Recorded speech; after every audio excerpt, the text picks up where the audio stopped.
Sekarang kita redesigning of the brain. Apa itu redesigning, Bu? Ada yang tahu? Ya, dibuka aja nggak apa-apa ininya ya, mic-nya ya. Dibuka aja ini mah biar sambil sharing-sharing. Apa sih yang Ya, disebut biar kita interaktif. iya dengan redesigning of the brain? Mendesain ulang otak kita. Kok bisa?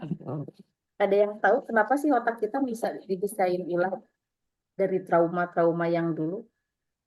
Ada yang tahu?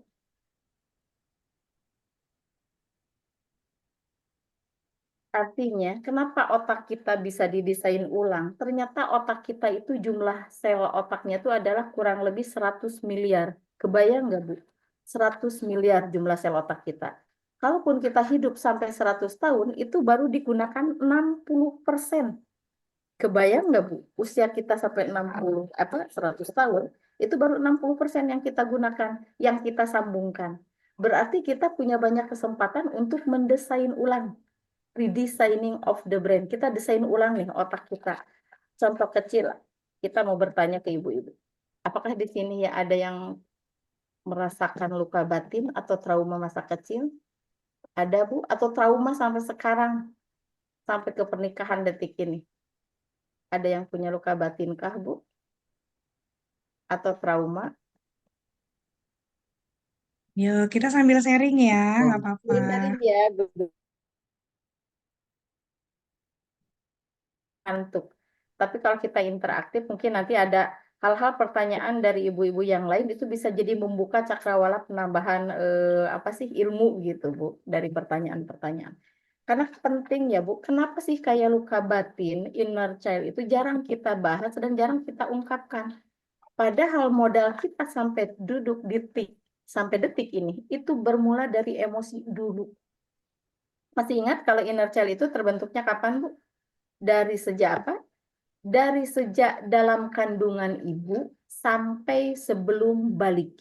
Itu inner child.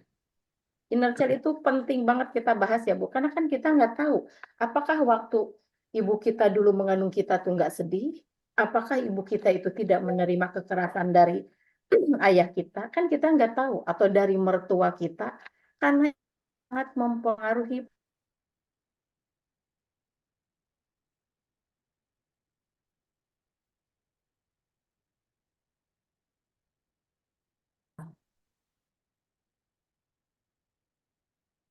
Pertama,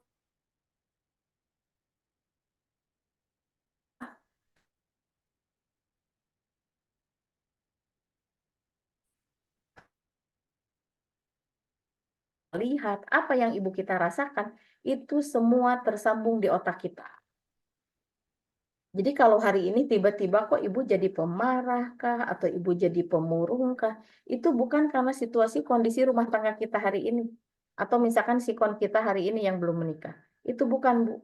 Itu malah sebagian besar dipengaruhi dari dulu sebelum kita lahir. Ini penting ya. Dari sejak dalam kandungan sampai sebelum kita balik. Itu inner child. Kalau trauma kapan? Trauma itu dari sejak lahir sampai detik sekarang kita bicara. Itu trauma. Jadi trauma itu terbentuk dari sejak lahir sampai kita sekarang. Ini penting banget dibahas itu. Kenapa, Bu? Tanpa disadari emosi-emosi yang kita sekarang keluarkan ke orang lain, itu mempengaruhi cara kita menyikapi suatu masalah. Misalkan, contoh yang dulunya itu sering dibully atau perundungan sama orang tuanya, atau sering misalkan diabaikan. Ketika satu saat dia menemukan calon pasangan dan kurang memperhatikan, dia menjadi emosian. Kenapa sih aku nggak diperhatikan? Padahal marahnya dia itu untuk ke orang tuanya, tapi dia nggak tahu cara menuangkannya. Akhirnya pasangan kita lah yang jadi menerima sampahnya. Itu, Bu, coba misalkan kayak gini. Ibu ketika anak-anak kita melakukan suatu kehilafan atau sesuai di luar ekspektasi kita, Ibu sering merasa nggak marahnya berlebih, Bu, Ibu? Yuk, biar interaktif. Sering, Bu. Sering. Agak sedikit lost control nggak? Iya. Kadang-kadang. Kadang-kadang. Salah satu cirinya ya, kalau misalkan kita merasa ini tuh alam bawah sadarkah yang keluar atau alam sadar. Ketika kita habis marahin anak kita, suka timbul menyesal sudahnya. Pernah? Pernah nggak Bu Ibu? Ayo, pernah atau Iya. sering? Sering, ayo. Jujur li. Kali pernah. Pernah. Ya. Jadi ternyata Bu, ketika misalkan kita habis marahin suami atau marahin anak-anak dan timbul penyesalan, berarti yang tadi kita bicara marah itu adalah alam bawah sadar kita yang bicara, bukan alam sadar kita. Kita mah nggak pernah tahu ya Bu, ya nggak pernah ngeh ya. Ternyata itu tuh salah satu indikasi Bu. Jadi misalkan kayak gini, kok aku tadi berlebihan ya marah sama suami aku, padahal suami aku tuh marahnya melakukan kesalahannya nggak seberapa.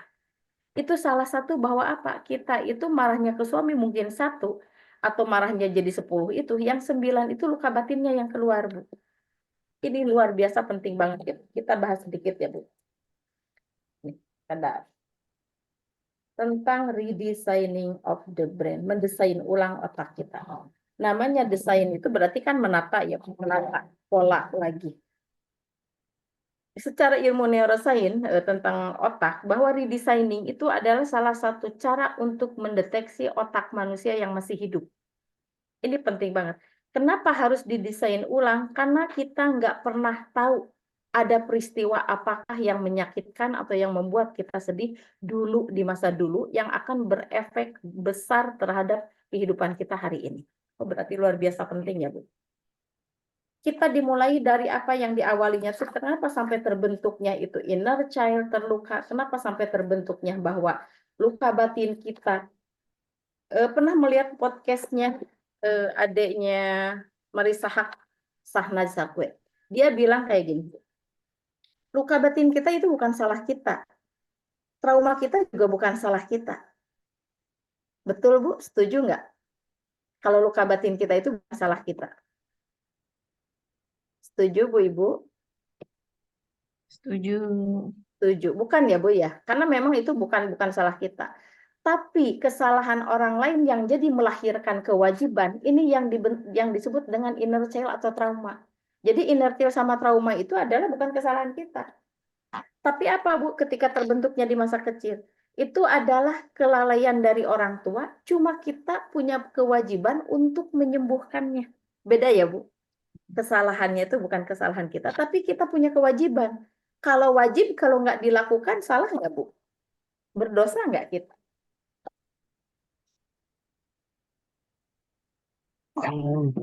Ayo Bu Ibu, berdosa nggak kita kalau tahu bahwa hukum menyembuhkan luka batin itu adalah wajib? Berdosa nggak kalau kita nggak melakukan?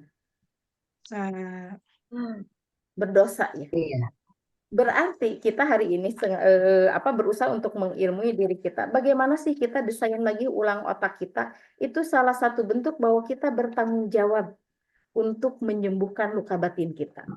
Salah satu caranya itu yang pertama, kita itu berusaha untuk mendesain ulang otak kita. Kemarin sempat dibahas nggak, Bu Ibu? Seperti yang ditepuk-tepuk dada, kita tarik napas. Udah nggak, Bu Belum, Ibu? Mami. Belum dibahas Belum itu. ya? Nah, yuk kita dimulainya dari ini dulu ya, Bu. Sebelum kita membahas tentang efek inner child itu nanti seperti apa, kita yang paling utamanya dulu itu cara menginstal ulang alam bawah sadar. Mungkin kalau yang nggak sempat mencatat, nanti saya fotoin di grup ya, Kak ya. Yap, siap. Kita difotoin aja. Yang pertama itu Bu, yang penting sekarang perhatikan aja.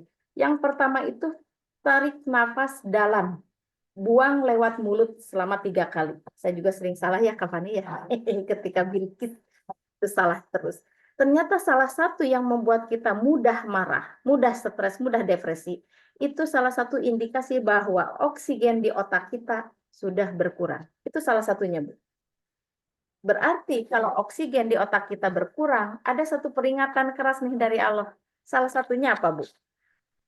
Ketika oksigen di otak kita sudah berkurang, indikasi peringatannya apa, Bu? Yang dari Allah. Ada yang tahu? Apa? Kalau oksigen di otak kita berkurang, ayo. Ada yang perlu diperhatikan? Ngantuk. Sholat. Karena dengan ruku dan sujudnya yang benar, yang tumanina, itu menjadikan kita lagi menutrisi otak kita selain dengan nutrisi makanan ya Bu. Jadi kita tuh kadang suka nggak ngeh ya Bu. Emosi itu ketika kita mudah marah, mudah kecewa, mudah sedih, itu salah satu indikasi bahwa oksigen di otak kita udah mulai berkurang. Salah satu yang paling mudah untuk kita lakukan terapinya, perbaiki sholatnya. Makanya dengan Kakak Pani, Masya Allah, relate banget ya. Di Saum Quran ini kita memperbaiki bacaan, otomatis dengan memperbaiki bacaan, nggak mungkin nih sholatnya akan buru-buru gitu. Pasti sholatnya itu akan berpikir bacaannya. Trikul aja kita jadi hati-hati. Aku ini Mama. Beneran Kak. Kalau selama ini membacaan trikul itu merasa paling lancar jaya aja nih pakai tol aja gitu. Tapi sekarang kan dengan belajar tahsin ke Kakak Pani, Masya Allah, kita tanpa disadari memang memperbaiki bacaan berarti akan memperbaiki sholat gitu. Nah, salah satunya ketika kita misalkan baca apa subhanallah wa bihamdi, kita pakai hati, hadirkan jiwa kita di sholat, itu yang akan mempercepat proses oksigen ke otak itu jalannya lancar. Jadi yang pertama itu Bu, kita indikasikan bahwa kenapa kita misalkan harus benar dalam tarik nafas, karena apapun ilmu tentang kesadaran diri, dimulai dari memperbaiki cara nafas kita. Jadi mulai dari nafas. Kenapa minimal kita latihan 3/3 atau 4/4? Masih ingat? Ketika narik nafas kita hitung 3 kali. Kalau udah bisa kita ganti kata 3 kalinya itu dengan istighfar 3 kali. Kenapa dengan istighfar 3 kali, Bu? Apa tuh itu akan membuat apa? Percepatan oksigen ke otak kita. Dokter Aisyah Dahlan bilang, nih, dalam huruf hijaiyah ada huruf zahar. Makanya sebelum kita tarik napas, kita mengucapkan dulu istighfar agar karbon dioksida keluar dulu. Jadi sebelum kita tarik nafas itu kita harus beristighfar dulu. Dan ketika hidung tarik napas, oksigen yang tersedot itu jumlahnya hampir 5 liter, Bu. Karena ada huruf jahar, apakah huruf jaharnya apa aja di istighfar teh, Kak? Jadi lupa di huruf apa. Jadi bertanya ini mah. Hamzah. Nah, mungkin itu bagian Kakak Pani nanti huruf jahar. Siap. Jadi penting banget sebelum kita tarik napas itu kita beristighfar. Karena dari huruf jaharnya itu, akhirnya kita ketika tarik napasnya itu, oksigen yang tersedotnya itu adalah 5 liter, Bu. Beda dengan kita nggak beristighfar dulu. Maka oksigen akan naik ke otak, emosi yang di bagian tengah. Ketika emosi terkendali, maka ilmu yang akan didapat akan jadi ingat lagi. Oh, tubuh seperti ini. Jadi ibu tuh selama ini kan kita sering ilmu diri, kita sering taklim. Kadang kita suka lupa-lupa ingat ya Bu dengan ilmu yang udah diterima kita. Benar nggak Bu Ibu? Ya. Ngadak-ngadak amnesia gitu. Nah, ternyata untuk biar si ilmu yang udah kita terima itu tidak amnesia, kita harus sering beristighfar baru tarik nafas, Bu. Karena ketika yang oksigen ditarik itu udah jumlahnya 5 liter dan masuk di otak tengah, itu ilmu yang kita dapat tuh akhirnya kita jadi ingat lagi, Bu. Jadi dimulai dari nafas. Kenapa pakai 3/3? Kita tarik nafas 3 hitungan sesudah istighfar ya, Bu. 3 hitungan ya sambil narik tuh. 1, 2, 3. Ketika udah nafas tahan lagi 3, Bu. 1, 2, 3. Jangan dulu dibuang. Nah, ketika dibuang juga sama hitungannya 3 kali. 1, 2, 3. Kalau udah lancar kita naikin jadi 4/4. Coba Bu latihan sedikit. Ini penting banget ya Bu. Siapapun di luar sana nih yang off cam atau yang apa, kita mulai dari nafas biar emosi kita nggak memuncak, minimal bisa mengurangi. Kita tarik nafas ya dengan hitungan 3 kali. Yuk, bismillah. Astagfirullahaladzim, astagfirullahaladzim, astagfirullahaladzim. Tarik nafas ya Bu. 1, 2, 3. Dari hidung ya Bu. Tarik nafas, udah. 1, 2, 3. Tahan. 1, 2, 3. Keluarkan dari mulut ke kiri. 1, 2, 3. Itu harus diulang-ulang ya Bu. Karena tanpa disadari ketika datang ke seorang pasien ke hipnoterapi Bu, yang pertama harus dibetulkan nafasnya dulu. Jadi ketika dia mau diinstal ulang dengan dia dimasukin hipno, tetap harus tarik nafas dan minimal 3 kali. 3 kali kali 3/3 seperti tadi. Itu sering diulang-ulang ya Bu. Itu yang membuat kita rileks. Ketika kita membuang ke kiri, langsung kita keluarkan, kita bayangkan, visualisasikan kecewa, marah, sedih gitu loh Bu. Jadi ketika membuang tuh kecewa, marah, sedih, itu harus selalu divisualisasikan. Jengkel, ambisi, itu kita keluarkan. Karena nanti kita akan belajar tentang di mana sih level emosi kita. Kak, boleh nggak di-share yang tadi? Bisa Kakak yang share atau Teteh? Udah di multiple udah? Udah di Teteh bisa share? Aku mah belum bisa sih Kak, masih gaptek Oke, sama Kakak siap, aja. siap. Biar di-share ya, biar kita tuh tahu kita itu di level emosi mana sih. Sebentar ya, Nah, enggak. dibuka dulu ini. Soalnya belum di save tadi, masih di chat, chat.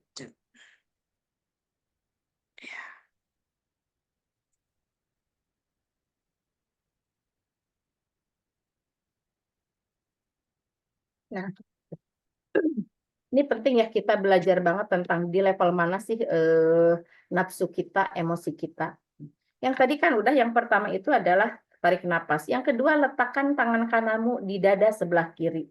Lalu tepuk perlahan-lahan. Bu, ada yang kayak gini, ada yang dengan gini. Jadi digini-gini. Ketika kita udah menepuk-nepuk dada sebelah kiri, lalu kita ikuti kata-kata seperti ini. Wahai diriku, mulai detik ini, aku memilih untuk lebih memperhatikanmu. Tanpa disadari ya Bu, kita itu selama ini lebih banyak memperhatikan anak-anak kita, orang tua kita, pasangan kita, tapi kadang kita juga lupa terhadap diri kita. Kenapa sih yang membuat kita lupa sama diri kita, Bu? Kenapa? Karena kita merasa bahwa diri kita punya kita. Itu yang menjadikan kita merasa lalai. Padahal tubuh kita itu hanya hak guna pakai. Kalau hak guna pakai, pasti nanti akan dipertanyakan ketika rusak. Contohnya, kalau memang benar bahwa tubuh kita adalah cuma hak guna pakai dari Allah, kenapa ketika kelak nanti kita di alam kubur, tangan kita malah bersaksi berhujah, kaki juga berhujah. Kalau milik kita kan harusnya mereka membela kita. Benar nggak Bu Ibu? Ya Allah, tangan ini pernah dipakai untuk memfitnah orang loh. Ya Allah, kaki ini pernah dipakai nendang anak saya loh. Kan mereka nanti akan bersaksi. Jadi betapa tubuh kita itu adalah hak guna pakai, bukan milik kita. Jadi selama ini kalau kita bawa otak kita, pikiran kita dipakai sedih, mereka nanti akan berhujah. Aku dibawa stres ya Rob. Dia protes. Aku dibawa terus dibikin sedih. Mereka akan protes. Nah, disinilah bagaimana kita berusaha untuk berdamai dengan diri kita dengan, wahai diriku, mulai detik ini aku memilih lebih untuk memperhatikan. Kita perlu loh Bu, self love. Kita perlu mencintai diri kita. Jangan pernah kita lupakan. Karena sangat mustahil kita bisa membahagiakan orang lain kalau kita sendiri nggak bahagia. Nyampainya juga Bu, nggak mungkin separohnya. Misalkan kita memaksakan diri membuat bahagia anak kita, tapi kitanya nggak bahagia. Makanya ada kebanyakan orang tua bilang, kurang gimana sih terhadap anak-anak ya? Kok nggak diterima langsung? Padahal yang harus dipertanyakan itu perasaan kita ketika memberikan rasa bahagia ke anak-anak kita, benarkah kita sudah bahagia? Itu karena law of attraction. Jadi anak-anak kita nggak ngomong pun anak-anak akan tahu bahwa kita lagi sedih, lagi apa. Ini penting banget ya Bu. Terus yang kedua apa? Aku memilih untuk mencintaimu. Aku memilih untuk menyayangimu dan aku berdamai dengan masa lalu yang kurang baik untukku. Aku memilih berdamai dengan doktrin atau informasi di masa lalu. Apapun yang kulihat, kudengar, kurasa di masa lalu yang kurang baik, aku berdamai dengannya. Dan saat ini aku memilih untuk bahagia, untuk sukses, dan untuk berlimpah. Ini penting ya Bu, kita ajak ngobrol, self talk. Jadi diajak bicara tubuh kita. Kapan ini waktu yang tepat? Habis sholat. Yuk kita usahakan, sering-seringlah kita menginstal ulang alam bawah sadar kita. Ini bisa dilakukan dalam 5 kali dalam sehari. Kalaupun nggak bisa, minimal dalam 5 kali dalam sehari sholat, 1 kali aja kita lakukan. Di waktu mana sih yang segang di antara 4 waktu sholat ini? Penting banget ya Bu. Kenapa sih harus habis sholat? Boleh Bu, habis bersedekah juga. Karena sinyal panjang kita itu satu Bu, ketika kita habis sholat, itu sinyalnya panjang Bu. Ketika habis bersedekah, ketika kita sedang berpuasa, atau kita habis melakukan amalan-amalan baik, sinyal kita itu kuat. Ini penting ya Bu, untuk memilih menginstal ulang aja kita juga jangan sembarangan. Biar kalau sinyalnya kuat, nyampainya cepat nggak Bu Ibu? Ditarik sama alam semestanya. Cepat nggak Bu Ibu? Nggak apa-apa, dibuka mute aja Bu Ibu. Ya, silakan ya, Ya. interaktif ya. Ya cepet ya. Cepet ya. Kalau misalkan sinyalnya kuat kan kita suka kayak gini. Udah dikirim gambarnya belum nyampe. Oh, berarti sinyalnya delay. Kita suka kayak gitu ya. Nah, ini juga biar sinyal yang ditarik sama alam semestanya tuh cepat, kita lakukan ketika cara menginstal ulang itu ketika kita habis sholat minimal. Walaupun kita nggak habis sedekah, ataupun kita nggak lagi puasa. Udah teh kita habis sholat, kita dalam keadaan berpuasa, celengan kita juga di depan sajadah, habis sedekah subuh. Wah, udah deh, Bu. Itu sinyalnya kenceng banget. Itu lakukan. Saya rasakan ya, Bu. Yang pertama saya rasakan itu demi Allah, tenangnya jiwa ternyata nggak bisa dibeli dengan apapun. Bukan berarti masalah kita udah selesai, Bu, bukan. Tapi ketika kita nyikapi masalahnya tuh kita udah rileks aja, Bu. Udah tenang aja, udah nggak panik lagi. Itu bedanya tuh. Jadi penting banget seperti yang tadi, insya Allah nanti akan di-sharekan ya, itu cara-cara.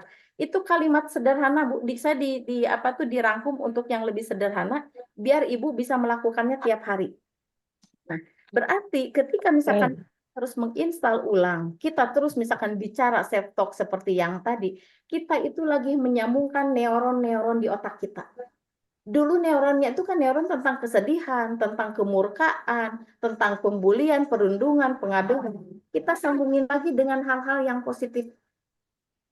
Jadi otak kita kan banyak tuh yang belum tersambung. Terus yang lalu hilang nggak? Enggak, Bu. Nggak akan hilang.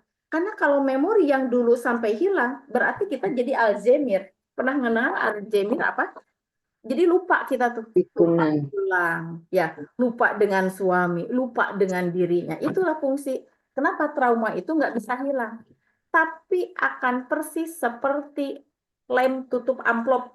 Pernah tahu nggak, Bu, tutup amplop ketika dibuka tutup, bekasnya masih ada nggak, Bu? Masih ada ya, Bu, ya, kalau lem amplop ketika dibuka tutup, masih ada. Tapi udah nggak begitu nempel. Nah, itu, Bu, fungsi kita menyambungkan neuron-neuron lagi, menyambungkan apa, mendesain ulang alam bawah sadar kita. Jadi yang lama itu akhirnya tersamarkan. Seperti kayak amplop dibuka tutup, bekasnya masih ada, tapi udah nggak begitu nempel. Itu fungsi kita itu. Karena kalaupun bekas lemnya itu nggak hilang, untuk kita apa, Bu? Bermuhasabah. Kita berintrospeksi diri. Dulu aku pernah diperlakukan buruk sama orang tuaku. Next, aku ke depan nggak akan. Coba kalau Ibu lupa, hilang. Ibu bisa melakukan hal yang sama. Itu fungsinya kenapa Allah sampai tidak menghilangkan semua peristiwa di otak kita.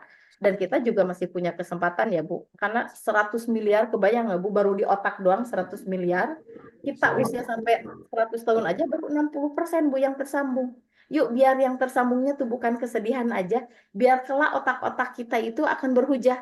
Ya Allah, aku sering dipakai berholakoh. Aku menyambungkan ilmu-ilmu baru tentang Al-Quran, tentang apapun juga. Jadi nanti tuh otak kita tuh akan bersaksi, Bu. Karena tubuh kita itu punya apa, Bu? Punya black box. Apa black box kita? Masih ingat? Bahwa tubuh kita tuh nanti akan berhujah karena mereka tuh punya black box. Tiap orang punya black box. Pesawat jatuh itu akan ditanyakan tadi tuh sebelum sampai jatuhnya tuh ada peristiwa apa dulu, ada percakapan apa dulu selama perjalanan sampai jatuhnya, sampai matinya itu pesawat. Artinya black box manusia itu adalah, kan ada 8 ya, Bu, kalau nanti ketika kiamat itu 8 yang nggak hancur. Arasnya Allah, surga, neraka, salah satunya. Terus apa lagi, Bu? Tulang ekor kita. Nah, tulang ekor kita itu adalah pusat sarafnya kita, Bu. Nanti kita dibangunkannya lagi kan lewat tulang ekor. Nah, lewat tulang ekor lah semua rekaman yang terjadi di tubuh kita itu akan dipertanyakan. Dipakai apakah tangan, otak kita dipakai apa? Salah satunya kan ini bagian dari ikhtiar kita ya, Bu, dengan mengilmui diri itu biar kita apa, Bu? Otak kita tuh ada yang sebagian dipakai untuk berholakoh. Ini penting banget kita menyambungkan ilmu-ilmu baru. Terus, seperti yang tadi bilang, inner child itu kapan sih terbentuknya? Ada yang tahu, Bu? Apa itu inner child? Ya, silakan. Luka batin atau Luka. waktu kecil atau dari pengasuhan atau apa ya? Betul, betul. Luka batin yang terjadi ketika di waktu pengasuhan. Jadi sebuah istilah ya, Bu, itu luka apa inner child itu dibentuknya tuh memang dari pola asuh, pola didik orang tua kita. Ini sangat pengaruh banget. Inner child itu adalah terjebaknya jiwa anak-anak di tubuh orang dewasa. Contoh kecil. Kan ada dua ya Bu, inner child atau childish, ditulisnya aja, childish, inner child dan childish. Childish itu apa? Sifat kekanak-kanakan atau kondisi seseorang yang belum memiliki kedewasaan secara psikologis maupun emosional. Kita sering nggak melihat Bu, ada seseorang yang sudah menikah tapi kekanak-kanakan. Ada nggak Bu yang kayak gitu? Banyak. Banyak banget. Itu namanya childish. Bukan inner child ya, itu childish. Jadi childish itu adalah sifat kekanak-kanakan atau kondisi seseorang yang belum memiliki kedewasaan secara psikologis ataupun emosi. Kadang dia kalau dengan anaknya sering kalah anaknya tuh tantrumnya tuh sama dia. Nah itu salah satunya tuh. Anaknya marah satu, ibunya marahnya 10. Itu bisa jadi kita tuh childish. Kalau inner child itu apa? Inner child itu adalah perilaku atau sisi seperti anak-anak dalam diri orang dewasa. Jadi perilaku anak kecil tapi dalam diri orang dewasa yang tersimpan di dalam diri seseorang karena emosi atau peristiwa di masa lalu. Contoh kecil. Nih, contoh kecil. Dulu anak ini tuh sering diabaikan. Ketika dia ngelihat adiknya diperhatikan, dia iri. Itu inner child. Misalkan kita itu kan udah tahu bahwa kita tuh udah lebih dewasa dari adik kita. Tapi karena dulu kita mendapat luka batin, pengabaian, luka batin, sering dibentak, sering dipukul, akhirnya ketika kita melihat adik kita disayang orang tua, kita iri. Itu inner child. Beda ya Bu ya? Inner child sama childish itu beda. Kalau childish itu Bu berkepanjangan, tetap aja terus kekanak-kanakan. Tapi kalau inner child itu bisa gampang dilepaskan. Paham nggak Bu sampai sini? Iya. Paham ya Bu? Nah ini penting banget. Bagaimana kita jangan sampai kita ke anak-anak itu malah jadi hyperparenting atau toxic parenting. Karena terjadinya inner child atau childish itu dari efek pola asuh orang tua yang toxic parent. Antos moving Bu, apa itu toxic parent? Orang tua tuh ketika mendidik kita tuh pakai toxic parent. Ada nggak Bu yang kayak toxic parent? Kita pahami dulu di level emosi ya Bu. Ibu bisa lihat mungkin di layar bahwa di sini tuh ada yang namanya level emosi. Kita ketahui dulu emosi kita sekarang itu di level mana. Nih yang di bawah itu ada nafs lawamah. Ini paling rendah ya Bu. Paling negatif banget di sini. Ada apatis nih. Apatis yang memang kekuatannya itu hanya 50 Hz. Ketika sedih hanya 75. Ketika takut itu kita juga frekuensinya tuh hanya 100 Hz. Artinya apa, Bu? Kenapa sih kita harus bahagia? Karena kalau kita apatis itu kayak lara diri lah. Kita lagi di emosi lara diri kayak gini lah. Aku mana memang sendiri, apa-apa juga aku tuh sendiri. Nggak ada orang yang bisa ngertiin aku. Pernah nggak kita di titik itu, Bu? Pernah. Iya, pernah. Pernah. Hati-hati, Bu. Berarti Ibu dalam ini nih, Bu, di titik lawamah. Ini paling rendah nih. Karena nafsu itu ini apatis yang 50 Hz ketika turun lagi, ini namanya depresi, Bu. Di sini namanya nanti depresi. Jadi ketika Ibu udah apatis bahwa aku mah udah memang sendiri, ya udahlah, memang aku mah harus kayak gini aja. Ini hati-hati, Bu. Kekuatan Ibu itu gelombangnya tuh hanya 50 Hz. Jadi kalaupun Ibu berdoa dalam keadaan apatis, ini mustahil nih Bu untuk nyampainya, Bu. Karena kan hanya 50 Hz. Jadi bagaimana biar kita naikkan, jangan disedih lagi, jangan ditakut lagi. Bagaimana kita berusaha nanti masuk di zona ikhlas. Nafs mutmainnah. Ini adalah emosi positif, Bu. Kalau di sini nih yang tengah-tengah, rakus, amarah, sombong, ini di nafsu amarah. Karena kekuatannya juga baru 175 Hz. Ya, di sini ada yang sombong, kadang kan kita suka kayak gini. Ini sedikit loh, Bu, antara sombong dengan level semangat, ini levelnya hanya beda 25. Jadi ketika jadi kita harus senang, Bu, ketika kita bukan harus senang dengan sombongnya. Ketika kita ada di fase sombong kayak gini, mana kita dapat hal mah kalau nggak ada aku mah. Nah, itu kan kita sombong. Kalau nggak ada aku tuh kamu tuh gimana? Nah, itu Ibu tinggal dinaikin aja, Bu. 25 Hz lagi itu langsung ke semangat, Bu. Jadi sombong ini berdekatan dengan nafsu semangat. Ketika udah semangat, akhirnya kita bisa jadi menerima. Kalau udah menerima berarti nanti damai. Kebayang nggak, Bu? Kalau udah damai berarti kita di pencerahan. Berarti kita nanti ada di zona ikhlas. Kalau kita udah posisi emosinya di zona ikhlas, kita mau berdoa apapun juga powerful. Jangan sampai bukan berarti ketika kita marah nggak boleh berdoa, bukan, Bu. Tapi kita berusaha untuk cepat menaikin dulu level kita. Biar gelombang kitanya tuh nggak cuma 150 Hz. Tapi kita berusaha untuk sampai 1000 Hz. Gitu. Apalagi di sini, Bu, ketika udah dapat pencerahan, kita bersedekah, kita juga sholat sunnah-sunnah yang lain, udah deh, Bu. Mungkin akan lebih dari 10.000 lagi. Ini fungsinya kita mengetahui level kita tuh di mana. Kalau bisa ini tuh, Bu, di print, kita tempel di kaca, biar kita tahu, hari ini aku kayaknya lagi marah deh. Oh, berarti aku 150 Hz. Kalau misalkan aku terus di sini, doa yang dipanjatkan juga pasti akan lambat jalannya. Bagaimana sih biar kita sedikit jadi damai? Apa sih harusnya yang kita lakukan? Yuk kita keluarkan biar kita ada di hormon zona ikhlas. Kita berusaha untuk mengeluarkan hormon-hormon bahagia. Ibu tahu bahwa di otak kita itu di bagian tengah di sini, Bu. Ini ada yang namanya hormon dopamin. Jadi kita tuh nggak perlu minum makan ya, Bu, kalau narkoba itu. Atau ngisep ganja. Nah, itu nggak perlu, Bu. Karena ternyata kita juga punya bandar narkoba kita. Bandar narkoba kita itu adalah di sini, Bu, di tengah-tengah otak di dalam. Di tengah-tengah ini terus ke dalam. Ini ada yang namanya hormon dopamin. Kapan sih hormon dopamin itu bisa dikeluarkan? Ada yang tahu kapan hormon dopamin bisa dikeluarkan, Bu? Ketika kita tersenyum. Makanya senyummu adalah sedekahmu. Jadi bukan karena sekadar slogan, Bu. Ternyata dengan kita tersenyum, itu kita lagi mengeluarkan hormon dopamin. Tapi nggak boleh berlebihan juga ya, Bu. Coba deh lihat, kayak bukan gibah, ini salah satu contoh kayak Tukul, Olga. Mereka itu kan orangnya bahagia banget. Tapi hormon dopaminnya itu terlalu banjir, Bu, keluar. Makanya berurusannya dengan otak lagi kan penyakitnya. Betul nggak, Bu, Ibu? Iya.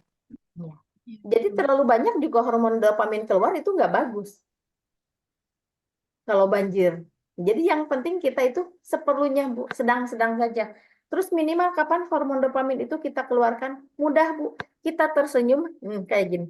Ujung dengan ujungnya itu adalah simetris. Tahan 7 detik. Itu kita udah mengeluarkan hormon dopamin, Bu. Jadi kita tuh bahagia. Jadi tidak harus terbahak-bahak. Lebih bagusnya lagi, Ibu kalau misalkan hari ini terlalu banyak sedih, buka deh di YouTube itu atau di TikTok hal-hal yang memang membuat kita tertawa.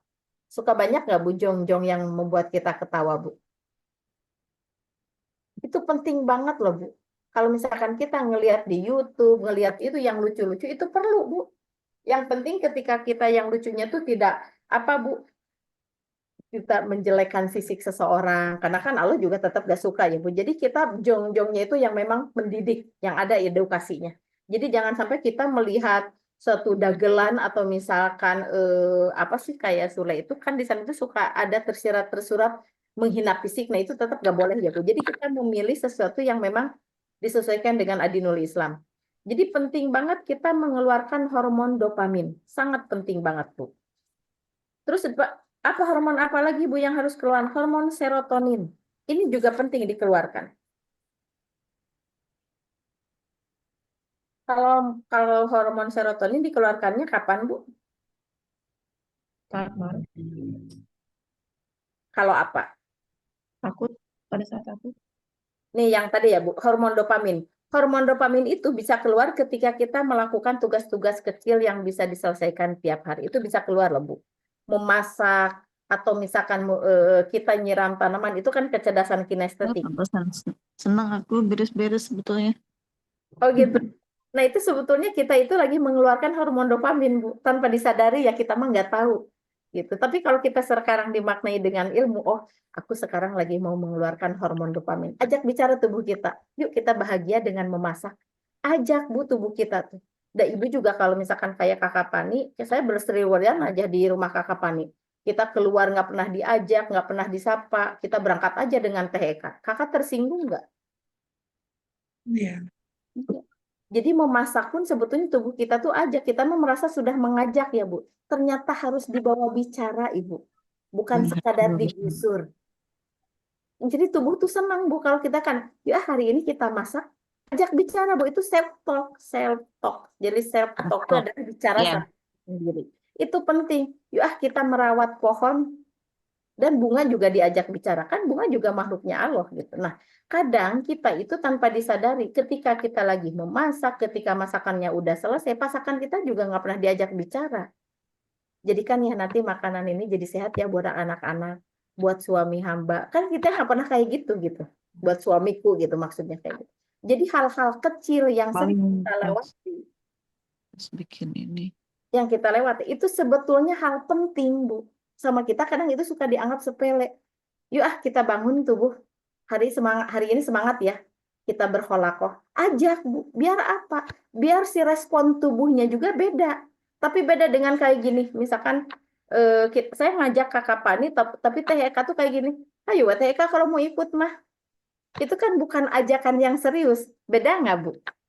Kakak ayo Kak kita berangkat. Terus TK mau kemana kata TK? Ayo mau ikut mah. Itu beda Bu ajakannya. Segitu aja kita diajak tetap beda. Karena tidak menyengajakan. Itu kan hanya skill karena memang Kakak Pani diajak. Jadi kita ajak seluruh tubuh kita untuk mau diajak masak, untuk mau diajak sholat. Biar kita ada kehusuan itu kan selain kita betulkan bacaan, kita ajak tubuh kita itu untuk mau melakukan itu gitu. Kita mah Kakak serasa tuh ketika mau sholat ya udah we gitu kan kayak gitu. Ternyata secara efek psikologis itu akan beda Bu. Ini penting banget ya.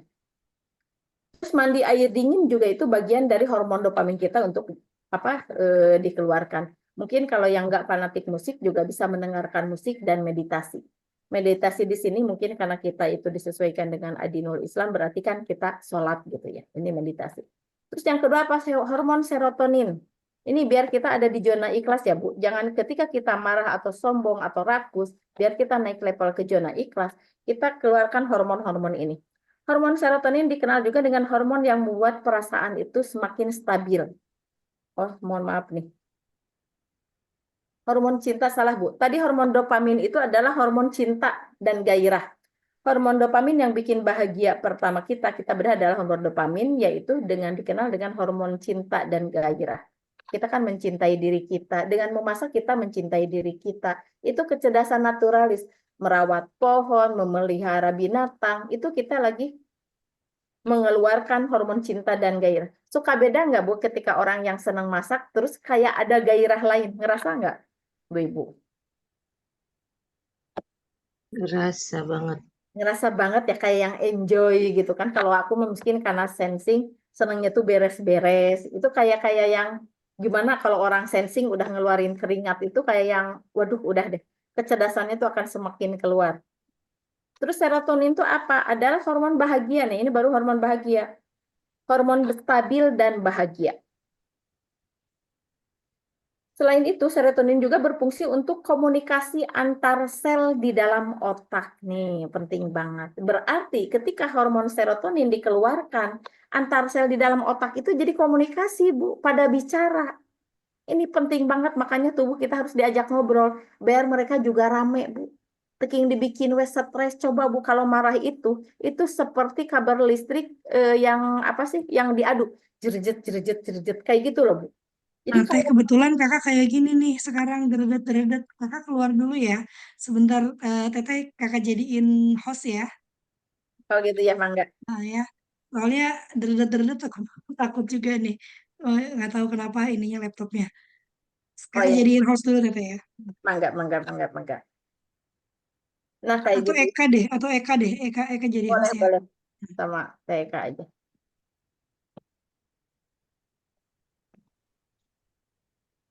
Nah, gitu. Jadi ini penting banget hormon serotonin itu harus keluar.